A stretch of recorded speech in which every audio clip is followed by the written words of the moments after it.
O doutor Antonio Vicente Martínez Calvo, con experiencia en xestión nos Sergas tanto na Coruña como en Cee, chega á xerencia do Hospital Comarcal do Salnés nun momento convulso. Esta mañá foi a súa presentación oficial tanto ante a prensa como ante a Xunta de Persoal, coa que se reuniu a 1 do mediodía, xusto un día antes da manifestación convocada en Vilagarcía contra a nova Lei de Saúde Pública.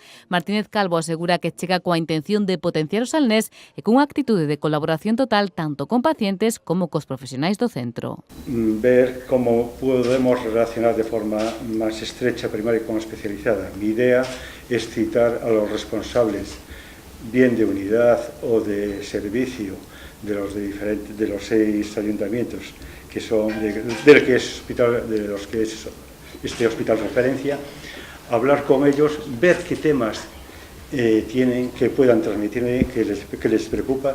O flamante xerente estivo acompañado na súa presentación polo xerente da área sanitaria do Salnés. Xosé Ramón Gómez destacou ante a actual crise pola reforma da Lei de Saúde que convertirá o Salnés nun distrito da área de Pontevedra, que moitas das críticas ao anteproxecto non están contrastadas nin argumentadas, e afirma que a nova lei integra os recursos dos 2 centros hospitalarios. Un distrito sanitario en Pontevedra que dá a cobertura a 20 concellos e un distrito no Salnés que dá cobertura a 6 concellos. É dicir, tampouco modifica nada a asignación nin de médico de familia nin de servicio hospitalario para ningún cidadán. Subliñou tamén que este novo modelo beneficiará tanto os pacientes como os profesionais dos centros. Se coordinamos con Pontevedra, nós estamos nun período de vacacións en Salnés, en lugar de discontinuar a actividade, que os pacientes de Salnés teñan que desplazarse a Pontevedra, poderíamos, con esa coordinación, garantir a continuidade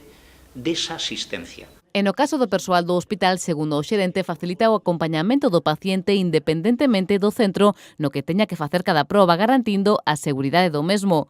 Os representantes dos Sergas quixeron destacar tamén que a Xunta leva investidos 8 millóns de euros no Hospital do Salnés, algo que está lonxe do que algúns están a chamar o desmantelamento deste centro.